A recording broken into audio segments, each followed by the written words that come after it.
Somesh baking and cooking এ আপনাদের সবাইকে স্বাগত জানিয়ে আরেকটা নতুন ভিডিও শুরু করছি। আজ আপনাদের সাথে শেয়ার করছি একটা স্ন্যাক্স এর রেসিপি, শসা চিকেনের কাটলেট। আমরা তো এমনি চিকেন কাটলেট খেয়ে থাকি, কিন্তু চিকেনের সাথে শসা মিলিয়ে কিভাবে করলাম দেখে নিই চলুন। এখানে 250 গ্রাম বোনলেস চিকেন নিয়েছি। চিকেনটাকে ছোট ছোট কিউব করে কেটে নিয়েছি। এবার চিকেনটাকে একটা গ্রাইন্ডিং জারের মধ্যে দিয়ে দিচ্ছি। গ্রাইন্ডিং জারের মধ্যে চিকেনটাকে দিয়ে দিলাম। এটাকে একটা পেস্ট তৈরি করে নিচ্ছি। এখানে একটা বাটিতে দুটো শসাকে গ্রেট করে নিয়েছি, মিডিয়াম সাইজের দুটো শসা। এই গ্রেটারে এরকম ছোট দিকটা দিয়ে গ্রেট করে নিয়েছি। শসাটা সামান্য পরিমাণে একটু নুন মাখিয়ে রাখছি। এই 1/4 টিস্পুন মতো নুন মাখিয়ে রাখছি। শসাটা নুন মাখিয়ে রাখলে শসাটা থেকে একটা জল ছাড়বে। শসাটায় নুন মাখিয়ে মিনিট 5 একটু রেখে দিচ্ছি। চিকেনের পেস্টটাকে তৈরি করে নিলাম।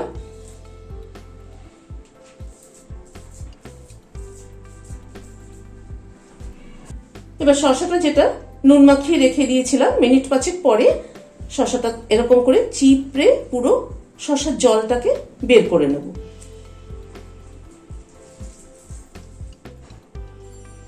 শসাটা জলটা চিপড়ে বের করে ফেলা হচ্ছে এই জন্য, তা না হয়তো চিকেন কাটলেট সগি হয়ে যাবে।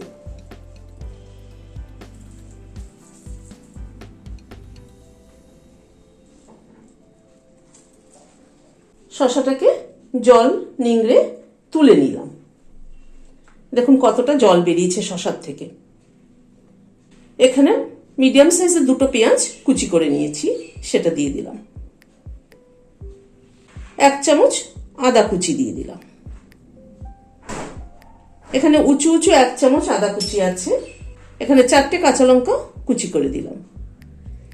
ঝালটা নিজেদের পছন্দ অনুযায়ী দেবেন। 1 চামচ উঁচু উঁচু গোলমরিচের গুঁড়ো দিলাম। এই গোলমরিচের গুঁড়োটাও কিন্তু আমি গোলমরিচটাকে একটু রোস্ট করে ঘরে করে রেখেছি। আমচুর পাউডার দিলাম 1/2 টিস্পুন। 1/2 টিস্পুন বিট নুন দিলাম। 1/2 টিস্পুন সল্ট দিলাম। একটা পাতিলেবুর জেস্ট এখানে ব্যবহার করলাম। একটা ছোট পাতিলেবুর জেস্ট। আজকে আমার কাছে গন্ধরাজ লেবু নেই, গন্ধরাজ লেবু থাকলে গন্ধরাজ লেবুর জেস্ট দিলে বেশি ভালো হয়। আর এখানে আমুলের চিজ কিউবগুলো যেটা হয় সেগুলো গ্রেট করে দিচ্ছি। এখানে 2টো আমুলের চিজ কিউব ব্যবহার করছি। খানিকটা ধনেপাতা কুচি দিয়ে দিলাম। সবগুলোকে একসাথে মেখে নেব ভালো করে।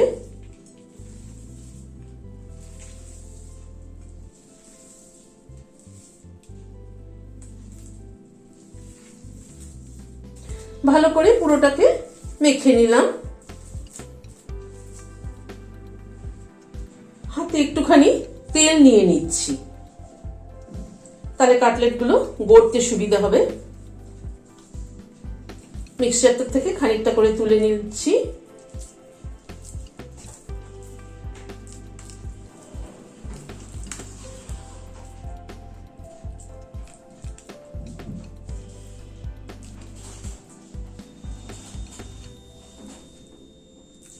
হাতের তালুর মধ্যে নিয়ে চেপে চেপে এরকম করে একটা শেপ দিয়ে নিচ্ছি।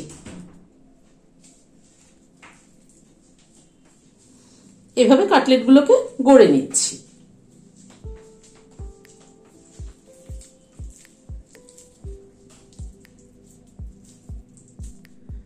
কাটলেটগুলো গড়ে নিলাম। এবার এটাকে একটু সাইডে সরিয়ে রাখছি। একটা বাটি নিয়েছি, কর্নফ্লাওয়ার নিচ্ছি। উঁচু উঁচু চামচে মানে টেবিল চামচ ধরে নিন, 3 টেবিল চামচ কর্নফ্লাওয়ার নিলাম। জল দিয়ে এটা একটা মিক্সচার তৈরি করে নিচ্ছি।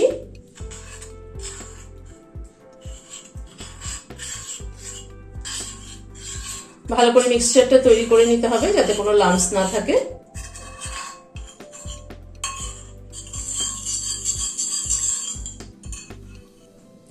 এই কাটলেটের থেকে একটা কাটলেট তুলে নিচ্ছি।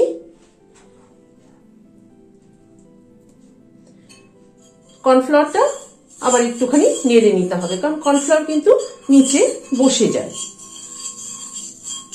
একটা কাটলেট তুলে নিচ্ছি, কর্নফ্লাওয়ারের গোলায় ডুবিয়ে নিচ্ছি, নিয়ে এই ব্রেড ক্রাম্বসের মধ্যে লাগিয়ে নিচ্ছি।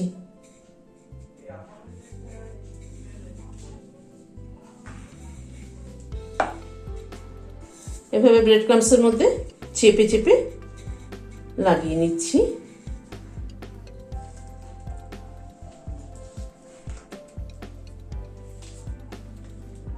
এভাবে চেপে চেপে শেপটা দিয়ে নিচ্ছি।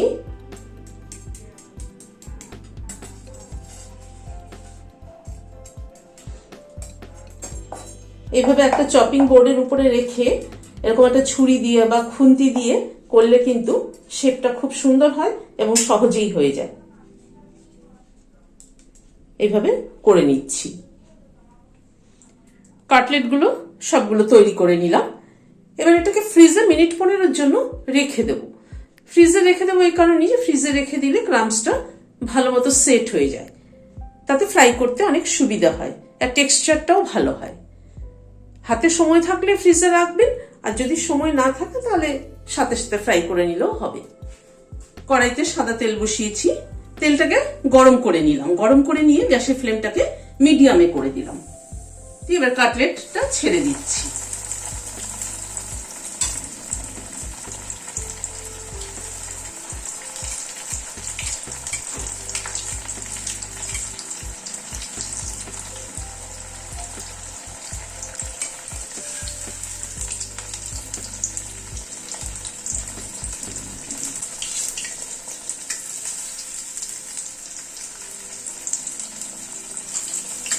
উল্টে পাল্টে কাটলেটটা দুটো দিকই ভেজে নিলাম।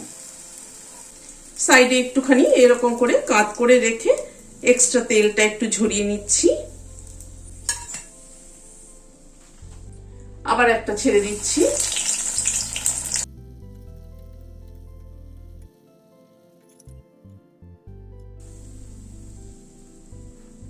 এভাবে সবগুলো ভেজে নিচ্ছি। শসাটা গ্রেট করে ভালো করে নুন মাখিয়ে রেখে দিতে হবে, যাতে শসার ভেতর থেকে জলটা পুরো বেরিয়ে যায়। তা না হয়তো কিন্তু চিকেন কাটলেটটা সগি হয়ে যাবে।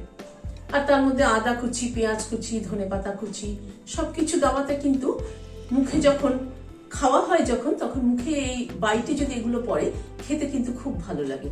আর চিজটা দেওয়াতে তো ভেতরটা ভীষণ একটা জুসি হয়েছে। আপনারা বানিয়ে দেখবেন, আমার মনে হয় আপনাদেরও ভালো লাগবে।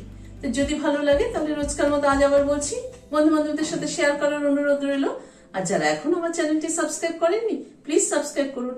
পাশের যে বেলের সিম্বলটা আছে সেটা কিন্তু অবশ্যই প্রেস করবেন, যাতে আমার পরবর্তী ভিডিওর নোটিফিকেশন আপনাদের কাছে পৌঁছে যায়। আজ তাহলে এখানে শেষ করছি। নমস্কার।